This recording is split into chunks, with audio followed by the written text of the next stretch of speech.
Bienvenidos a una nueva sesión de Macroeconomía 3.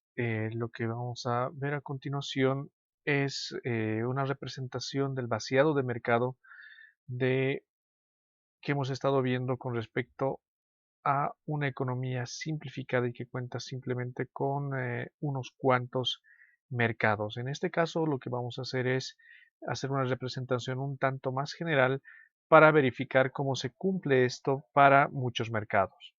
Para esto vamos a tener algunos supuestos de partida que nos va a ayudar a comprender de mejor manera la esencia de este modelo. Eh, Dentro de estos supuestos se va a tener que existe un mercado para todos los bienes, por lo tanto podemos decir que los mercados son completos. Es decir, que para todos los bienes de la economía habrá un mercado. Y otro supuesto que vamos a hacer es que estos mercados se vacían. Y lo que vamos a tratar de hacer es precisamente formalizar estas ideas. Eh, Otro supuesto es que los agentes económicos se comportan competitivamente, es decir, el supuesto de fondo es la competencia perfecta, de tal forma que los precios son dados, es decir, que ninguno de los agentes económicos individualmente puede afectar o cambiar el precio de mercado, sino que es un resultado de la interacción de los agentes. De tal forma que, si se cumplen todos estos supuestos, existe equilibrio general. Cabe hacer mención que los modelos de equilibrio general, en función a qué mercado se incluya, a qué agente se incluya, serán flexibles, al mismo tiempo que también habrá diversas formas de presentar a la tecnología.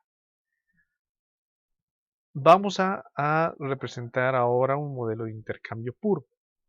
Este modelo de intercambio puro implica que es una economía con muchos bienes y consumidores, los cuales van a estar concentrados en el intercambio.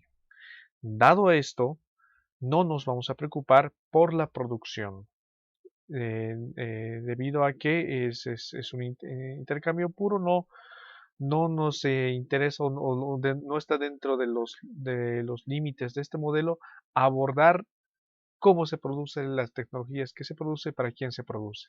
Simplemente no se va a abordar la producción. Vamos a decir que cada agente económico en esta economía tiene su propia función de utilidad y tiene una dotación de bienes, una dotación inicial de bienes, es decir, que este supuesto hará que no se haga necesario producir. Cada agente tiene una cantidad inicial de bienes, es decir, que vienen al mundo con una cantidad de bienes. De tal forma que esta dotación, piensen que es una herencia, es la que llevan al mercado y le intercambian por los bienes que deseen. Dado esto, pues no hay producción de bienes. Hay N bienes en la economía y para cada bien hay un mercado. Y es N mayúscula son todos los bienes de la economía. El mercado del bien N minúscula es un mercado en específico y su precio es P minúscula, ¿no? Es decir que este es el bien N con su correspondiente precio. Vamos a decir que hay I consumidores, que es decir que todos los consumidores de esta economía, es decir, todos los agentes están en una cantidad I mayúscula. El precio del consumo, el consumo del bien N que se efectúa por el consumidor I se va a denotar como CIN. Y por lo tanto la función de utilidad del consumidor I es la que sigue. Es decir, que cada consumidor I, es decir, cada consumidor individual, tiene una función de utilidad que esté compuesta por los diferentes bienes de la economía. Es decir, que mientras este agente, digamos, desde que I es 1 hasta que es I mayúscula, es decir, desde el agente 1, 2, 3, 4, va a tener una función de utilidad que sea positiva en el consumo de todos los bienes de la economía. Mientras más bienes de la economía consume, la utilidad es mayor, por lo tanto su felicidad es mayor. Y cabe hacer mención que la utilidad 1 de la agente 1 puede diferir de la utilidad del agente 2. Es decir, cada agente económico tiene su propia utilidad. A esa hipótesis se le denomina soberanía del consumidor, en el sentido de decir que cada agente es responsable o valora de forma particular y personal la utilidad que le brinda el consumo de los diferentes bienes de la economía. Cabe anotar que, como decíamos, que que los consumidores tienen dotaciones de los N bienes de la economía. Y se va a denotar esta dotación, es decir, esta herencia que tiene cada agente, como EIT, que es la dotación del consumidor I del bien N.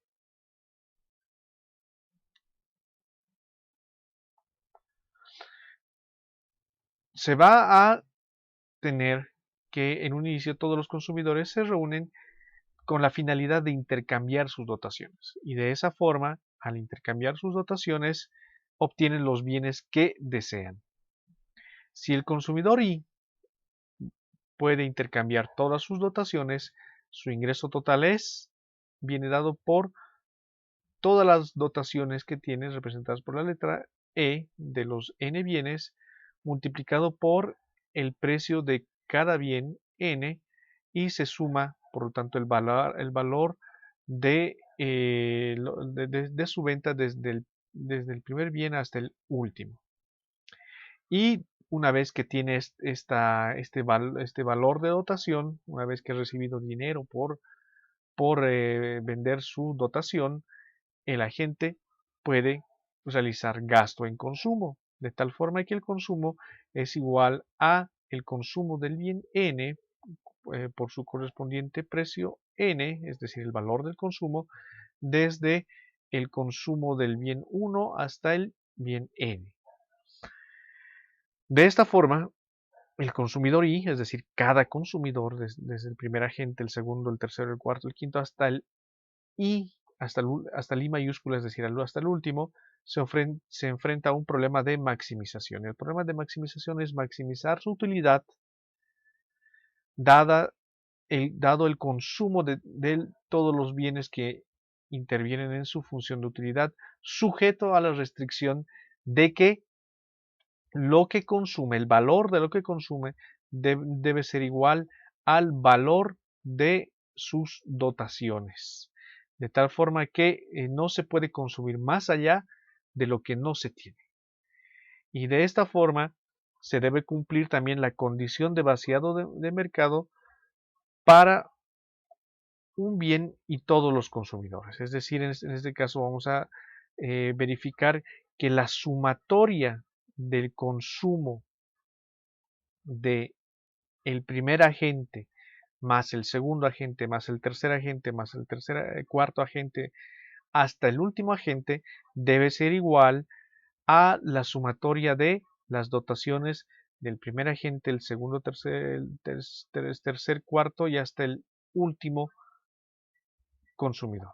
Lo que estamos queriendo decir es que las dotaciones en valor son iguales a el valor del consumo. Por lo tanto, la sumatoria de las dotaciones es igual a la sumatoria de el consumo.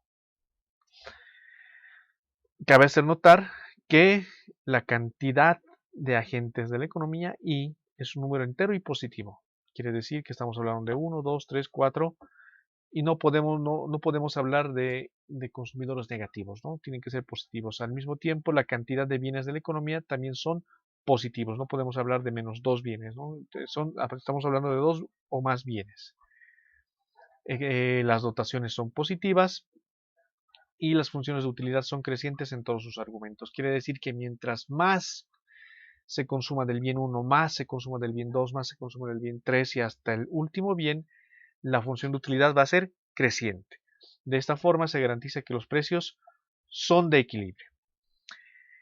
¿Qué es un equilibrio en esta economía? En esta economía donde hay I consumidores y hay N bienes, ¿cómo se define el equilibrio? Y vamos a decir que el equilibrio comienza a definirse mediante la definición de una asignación. ¿Qué es una asignación? Una asignación es un conjunto de valores de consumo para cada bien y cada consumidor. De tal forma que un equilibrio competitivo es una asignación, es decir, un conjunto de valores de consumo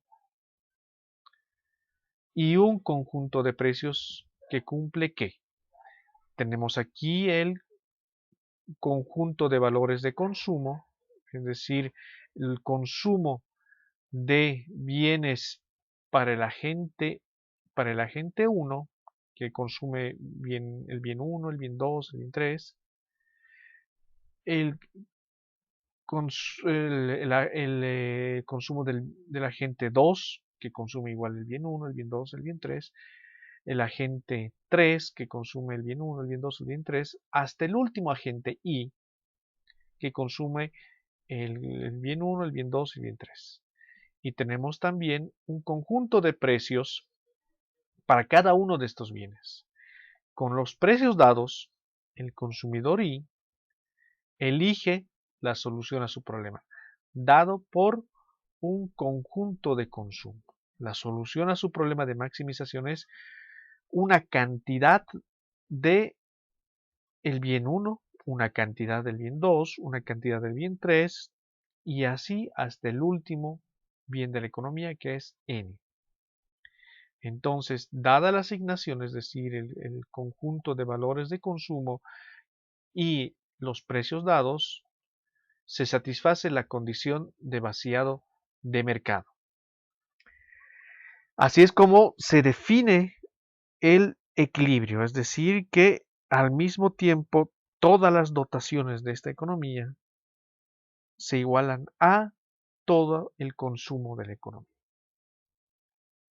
considerando que se maximiza la utilidad de cada uno de los agentes económicos en su conjunto, haciéndose notar que este es un modelo general, de tal forma que todos los consumidores de esta economía, todos, absolutamente todos, maximizan su utilidad mediante el consumo de todos los bienes de esta economía. Es un modelo de equilibrio general. Este modelo de equilibrio general puede resultar más general de lo que se piensa, en el sentido de que se puede bien extender el sentido general de este modelo, pues podemos considerar que en vez de productos, en vez de decir el consumo del bien 1, el consumo del bien 2, el consumo del bien 3, podemos hablar del consumo en diferentes momentos del tiempo. Es decir, el consumo en el periodo 1, el consumo en el periodo 2, en el consumo en el periodo 3, hasta el último periodo de vida. De tal forma que se estaría hablando de un consumo intertemporal y la restricción presupuestaria estaría en términos de valor presente, es decir, el valor presente de los valores de consumo futuros. También puede responder a estados de la naturaleza, es decir, que cuando el consumidor se enfrenta a incertidumbre, por ejemplo, el consumidor se enfrenta a la incertidumbre de si mañana comprar un paraguas o no. Y esto estará en función a un estado de la naturaleza. Si mañana hace sol, compro paraguas. No compro paraguas. Y si hace lluvia, sí compro paraguas.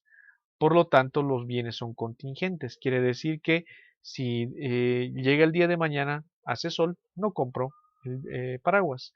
Pero si cae lluvia, sí compro el paraguas. Por lo tanto, efectivamente se puede extender este análisis a funciones de utilidad con incertidumbre. Eh, También se debe notar que el nivel de precios está indeterminado, es decir, que no sabemos cuál es el nivel de precios que se está obteniendo en esta economía. Lo que se hace es normalizar el precio de un bien y se normaliza este precio de un bien. Por ejemplo, el primer bien va a tener un precio igual a 1 y se va a expresar el precio de los demás bienes en términos de este bien. Por lo tanto, se normalizan los precios a partir de este bien numerario. Y lo que interesará en este caso de la economía de intercambio puro no es el nivel de precios, es decir, la inflación no afecta a esta economía y no es objeto de estudio de este modelo, sino los, los precios de un bien en términos del precio de otro bien, es decir, los precios relativos. ¿Qué pasa con la ley de Balras? Recordábamos que la ley de Balras decía que si los n-1 mercados de la economía están en equilibrio, también el último, es decir, el mercado n, debería estar en equilibrio. Vamos a partir de que la restricción de presupuesto de todos los agentes de la economía y se cumple, y que la condición de vaciado de mercado se cumple para los primeros n-1 bienes de la economía. Por lo tanto, el propósito es verificar si también se cumple el vaciado de mercado para el último bien de la economía n. Se parte sumando la restricción de presupuesto de todos los agentes de esta economía. Sabemos que para un agente económico individual, su restricción de presupuesto indica que el valor de su consumo es igual al valor de las dotaciones de bienes que tiene. Pero si hacemos eso para el consumidor 1, para el consumidor 2, para el consumidor 3, hasta el último consumidor de la economía, tanto para consumo como para dotaciones, tenemos que en el conjunto, en el agregado, es decir, en una economía en su conjunto, también debe cumplirse que la suma del valor del consumo en una economía debe ser igual a la suma del valor de las dotaciones. Es lo que estamos mencionando con esta expresión. Se reordena, es decir, vamos a cambiar i por n, cambiamos de orden, no hay ningún problema. Luego repartimos las sumatorias, es decir, la sumatoria desde que n es 1 hasta n de p, la sumatoria desde que i es 1 hasta i de c, las repartimos aplicando propiedades de sumatoria, y lo que hacemos es, una vez que se ha repartido las sumatorias, el segundo miembro vemos que está sumando. Una vez que está sumando, lo pasamos al otro lado a restar.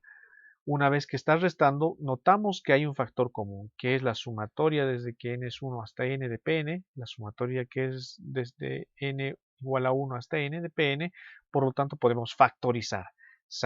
Factorizamos ese factor y lo que nos queda es la sumatoria de cn, la sumatoria de cn, y recordemos que esto lo hemos pasado a el otro, al lado izquierdo con signo negativo, por lo tanto nos queda la sumatoria de e y n con signo negativo.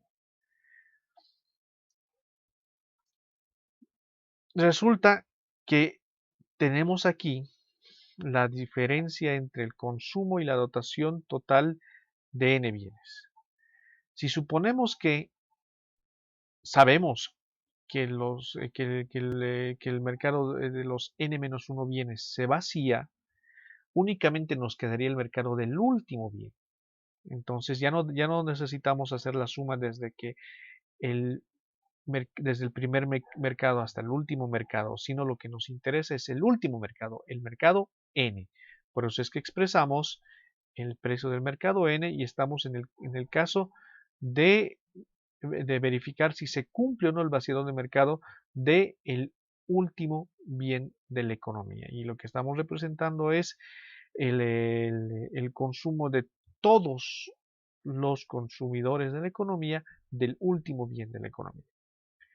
Lo que hacemos es un poco de álgebra, decimos Pn está multiplicando, pasa a dividir 0 entre Pn, 0, por lo tanto nos queda la sumatoria de Cn menos la sumatoria de En, menos En pasa al otro lado con signo positivo. Aquí tenemos después de que Pn pasa al otro lado y se vuelve 0,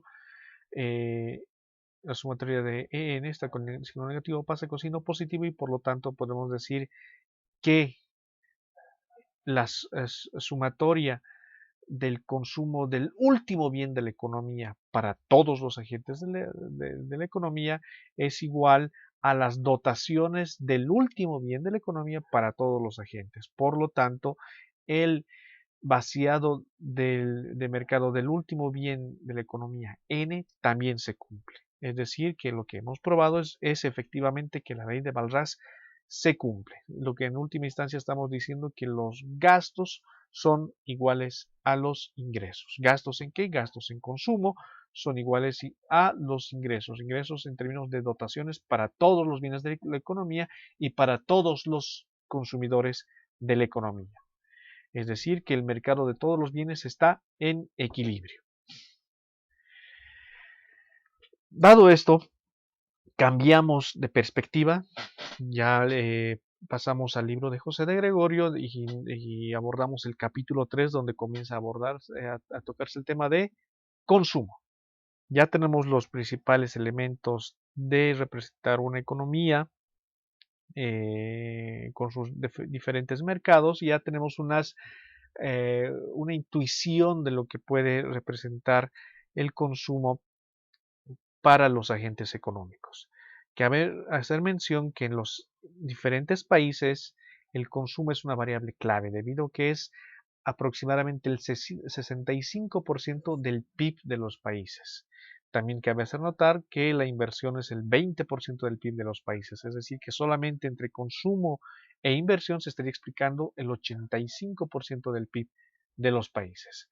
Comencemos hablando de la función de consumo keynesiana. La función de consumo keynesiana se puede expresar mediante que el consumo en un periodo de tiempo es igual a el consumo autónomo más la propensión marginal a consumir del ingreso disponible. El ingreso disponible es el ingreso menos impuestos.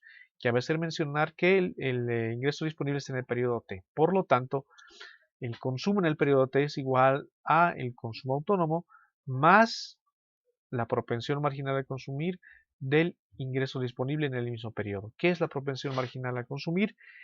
La propensión marginal a consumir es la porción del ingreso disponible que se destina a consumo. Quiere decir que si tenemos un ingreso disponible, por ejemplo, de 100 y nuestra propensión marginal al consumo es 60, quiere decir que de ese ingreso de 100 vamos a consumir 60. ¿Qué pasa con el restante 40? Corresponde al ahorro.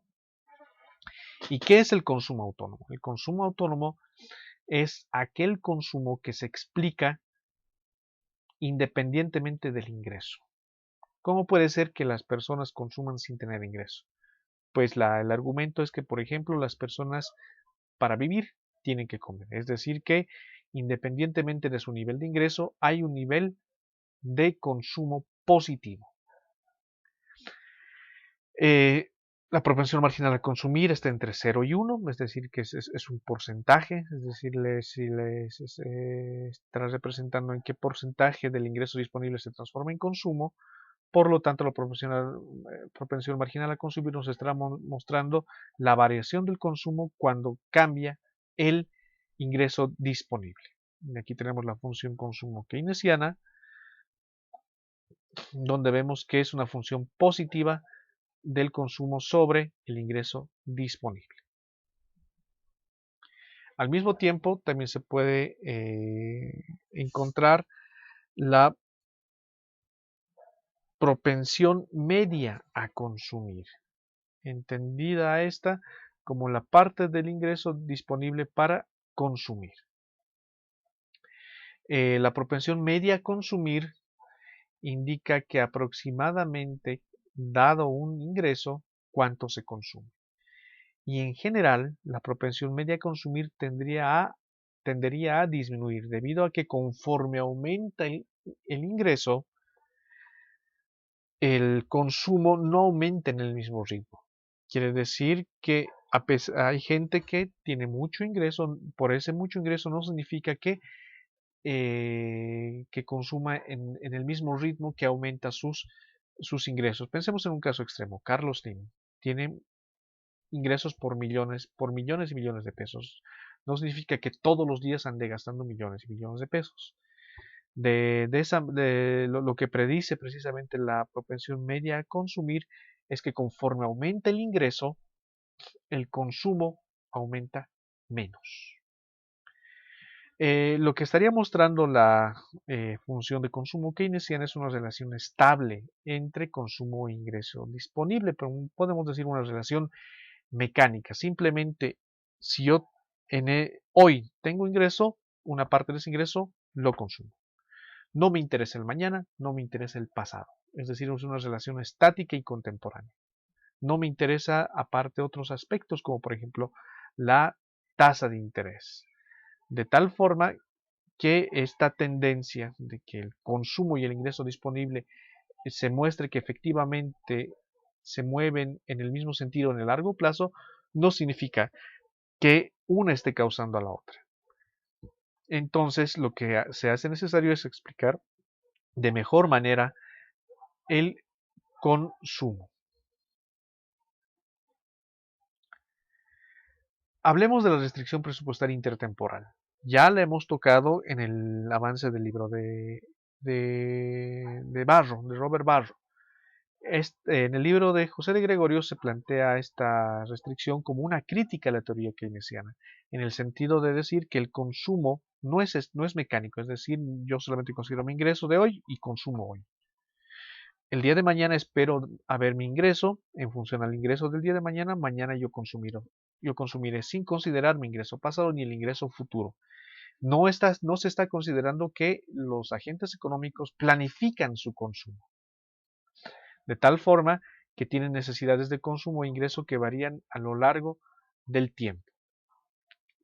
Para esta visión se va a notar que hay dos tipos de ingreso para los agentes económicos. Son ingresos laborales e ingresos financieros. Los ingresos laborales básicamente son salarios y los ingresos financieros tienen que ver con el ahorro que los agentes económicos tienen en forma de activos financieros que rinden una tasa de interés ERE. Al mismo tiempo, vamos a incorporar a los impuestos. Quiere decir que los agentes económicos ahora no solamente deben preocuparse por consumir, también deben preocuparse por pagar impuestos. Una situación que es un tanto más real que, por ejemplo, en la restricción de presupuesto de Robert Barro. Entonces se pagan impuestos y de esa forma se obtiene que los ingresos laborales de un agente en el periodo T más sus ingresos financieros en el mismo periodo se utilizan para consumir, pagar impuestos y acumular activos financieros. Por lo tanto, los activos que yo tenga en el siguiente periodo van a resultar de todos los ingresos laborales que tengo, más los ingresos por activos en el periodo T, menos los gastos de consumo y de impuestos. Quiere decir que si todos mis ingresos son superiores a lo que yo consumo y pago impuestos, puedo ahorrar. Y ese ahorro lo convierto en activos financieros en el siguiente periodo. Se puede resolver esta ecuación recursivamente, es decir, si tenemos la expresión para AT más 1, el siguiente periodo podemos tener la expresión para AT más 2, para AT más 3, para AT más 4, así hasta AT más N, donde N va a ser el último periodo de vida del agente económico. Por lo tanto, resolviendo recursivamente, se puede obtener esta ecuación, donde nos dice que el valor presente de los activos al final de la vida debe ser igual a 0. En este caso, si tenemos un periodo donde tenemos AT más N más 1, es decir, considerando que N es el último periodo de vida, N más 1 es un periodo más allá de la vida, entonces todo este factor automáticamente se vuelve 0, porque los agentes económicos estarán interesados en consumir durante el periodo que viven. Por lo tanto, se puede llegar a esta expresión que está en términos de valor presente. Entonces, el valor presente del consumo de los agentes económicos es igual al valor presente de los ingresos netos del trabajo, es decir, los frutos de la riqueza humana, del capital humano y de todo el esfuerzo de los agentes económicos, más su riqueza física. Entonces, el valor presente de el consumo es igual al valor presente de los ingresos de este agente económico. ¿Por qué valor presente? Porque estamos hablando de diferentes cantidades de tiempo en diferentes periodos de tiempo.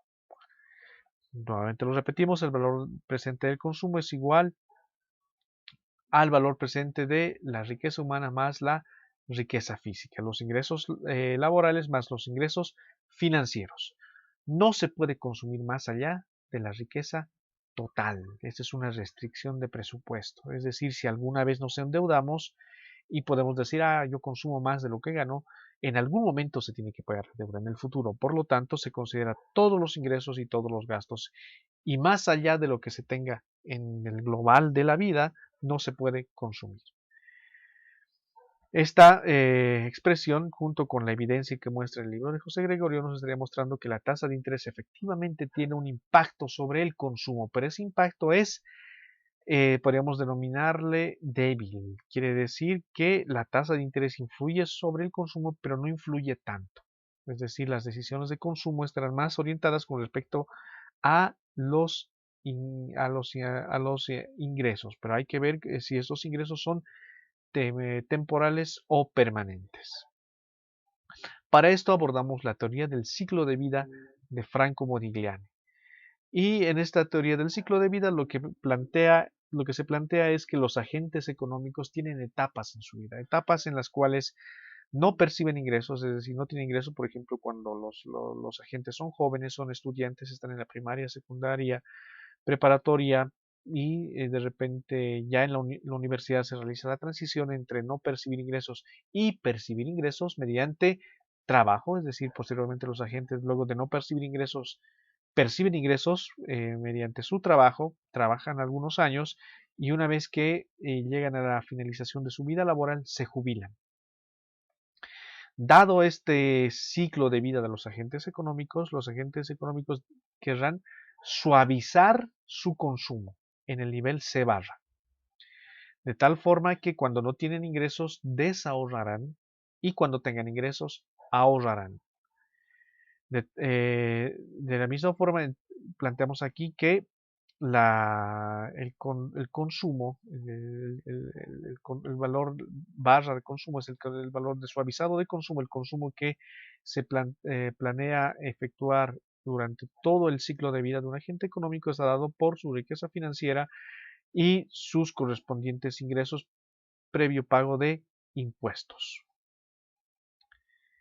Cabe hacer notar que la variable de ajuste es la riqueza financiera. Si hay más ahorros, implica que hay mayor consumo. Pero ¿de dónde vienen los ahorros? Los ahorros vienen, por ejemplo, del crecimiento económico. Quiere decir que mientras hay más ingresos, hay más posibilidad de ahorrar y estos ahorros rinden una tasa de interés y por lo tanto pueden incrementar la riqueza financiera de los agentes económicos y por lo tanto incrementar su consumo deseado.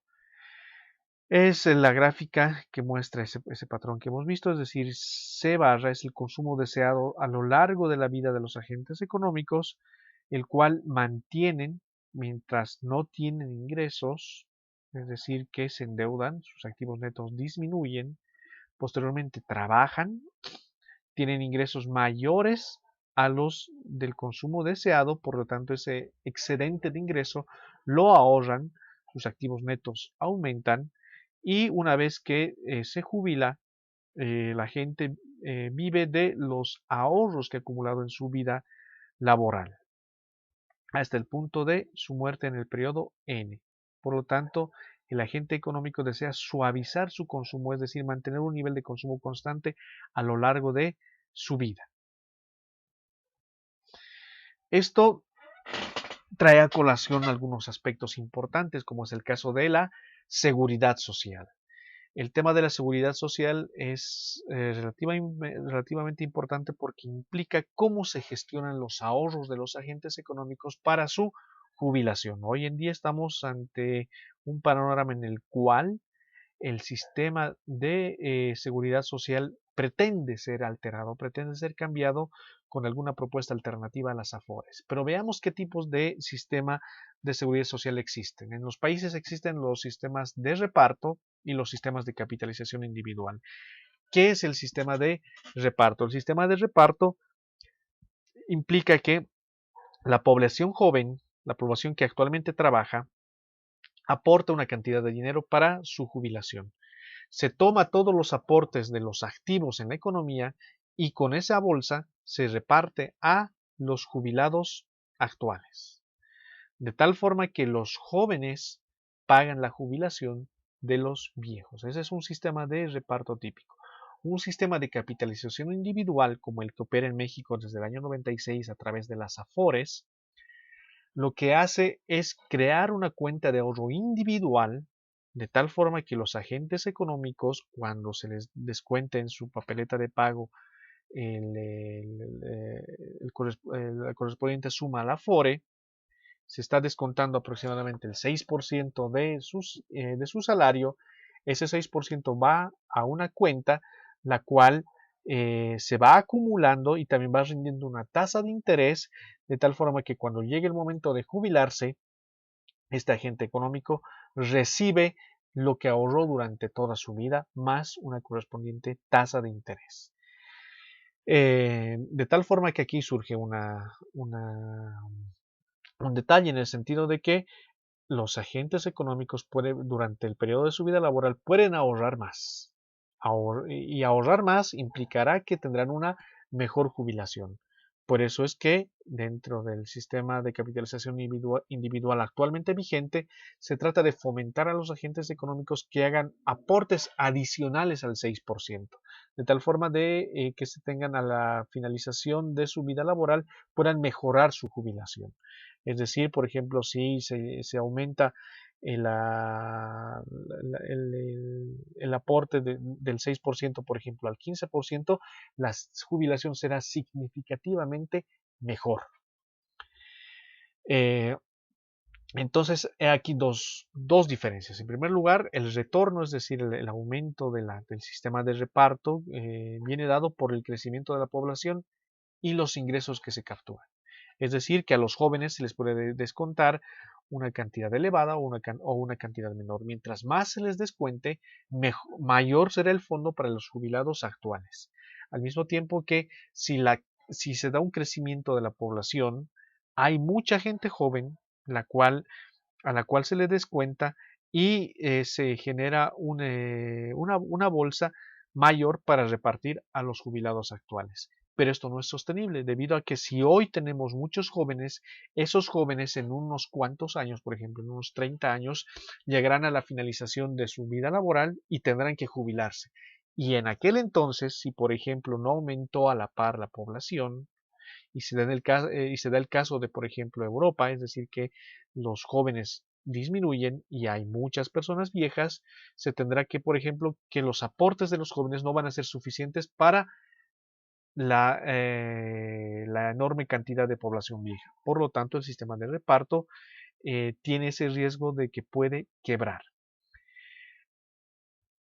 Por el contrario, o por otro lado, el sistema de capitalización individual implica que tiene un rendimiento equivalente a la tasa de interés de mercado.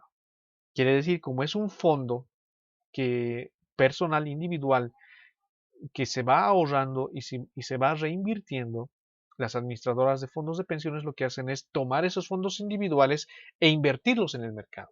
Invertirlos en diversas formas y se exponen a diversas cantidades de riesgo, de tal forma que se garantice un aumento de esos ahorros. Y por lo tanto, en función a la tasa de interés del mercado, esos ahorros rendirán más o rendirán menor, independientemente de la cantidad de población joven o vieja que exista.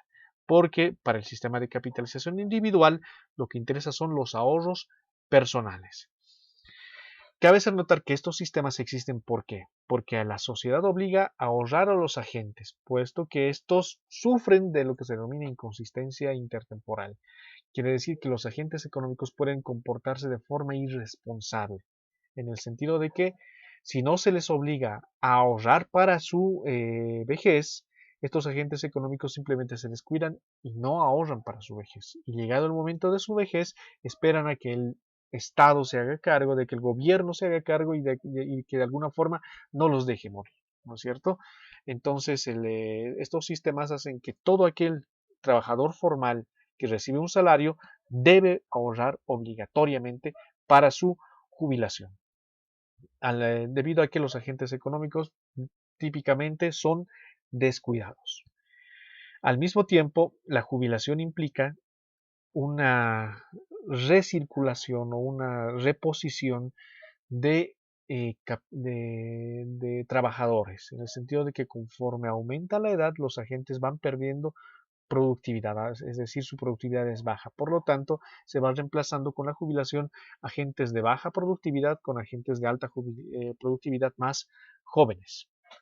Entonces, los sistemas de capitalización individual, en términos generales, deberían ser mejores, debido a que no dependen de variaciones demográficas y solamente dependen de las variaciones del mercado de capitales, del rendimiento de la tasa de interés de mercado.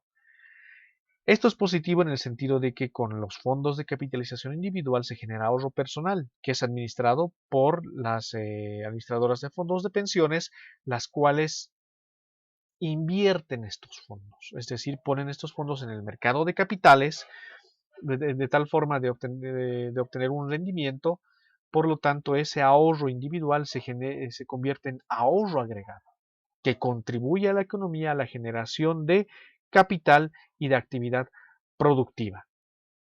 De tal forma que conforme más gente se incorpora al sistema de capitalización individual denominado Afores, existe mayor ahorro en la economía. Cabe hacer notar que no solamente se requiere ser un trabajador formal, sino también existe las Afores personales, es decir, todos aquellos trabajadores informales también pueden aportar voluntariamente, abrir su cuenta en una Afore y crear esa cuenta y aportar fondos de tal forma de tener de la misma forma una jubilación garantizada en el futuro. Esto de forma totalmente voluntaria e individual. ¿Qué pasa con los sistemas de reparto? Pues con los sistemas de reparto prácticamente no existe ahorro, puesto que todos los fondos que se descuentan a los trabajadores jóvenes actuales simplemente se transfieren inmediatamente a los jubilados actuales. De tal forma que no hay ahorro y no se genera actividad productiva y no hay, el ahorro no sirve para el proceso de inversión. Por lo tanto, en general, para una economía siempre es más beneficioso los sistemas de capitalización individual. Hay que estar pendientes a qué es lo que pasa en el futuro con respecto a la modificación del sistema de Afores, ¿no? Que en términos de los que estamos abordando ahora tenderían a ser más bien tendrían un efecto beneficioso. Teoría del ingreso permanente. Esta teoría es planteada por Friedman y como una variación de la restricción de presupuesto intertemporal, lo que plantea es que los agentes económicos deberán distinguir entre ingresos transitorios y permanentes. Es decir, que durante la vida de los agentes económicos, estos tendrán variaciones en su ingreso. Es decir, por ejemplo, cuando son jóvenes tendrán un ingreso bajo, cuando se consoliden trabajando tendrán un ingreso mayor y cuando se jubilan tendrán un ingreso menor. Pero hay que distinguir durante el avance de la vida de un agente económico si estos cambios en el ingreso son permanentes o son transitorios, de tal forma que se modifica la función consumo considerando el corto plazo y el largo plazo. Sea C que multiplica a teta la propensión marginal a consumir de corto plazo. Es decir, que esta es una propensión marginal a consumir eh, de cambios transitorios en el ingreso. Y si, por ejemplo, un cambio en el ingreso que se manifestó el año pasado, es decir, el periodo T+1, continúa vigente en el periodo T, se podría entender como un cambio permanente, de tal forma que C que multiplica 1 más teta será la propensión marginal a consumir de un cambio permanente en el ingreso. Y de esa forma los agentes económicos decidirán consumir más o decidirán consumir menos en función a identificar si el cambio en el ingreso es transitorio o permanente. Si el cambio es transitorio, no modificarán sustancialmente su patrón de consumo. Y si el cambio es permanente, sí habrá argumentos para modificar el patrón de consumo que tiene este agente. Cabe hacer notar que no solamente puede ser que el ingreso que permanece durante un periodo, sino podemos utilizar, por ejemplo, YT-2, YT-3, es decir, identificar, por ejemplo, un cambio en el ingreso que permanezca por 2 periodos o por 3 periodos para poder ser identificado como permanente.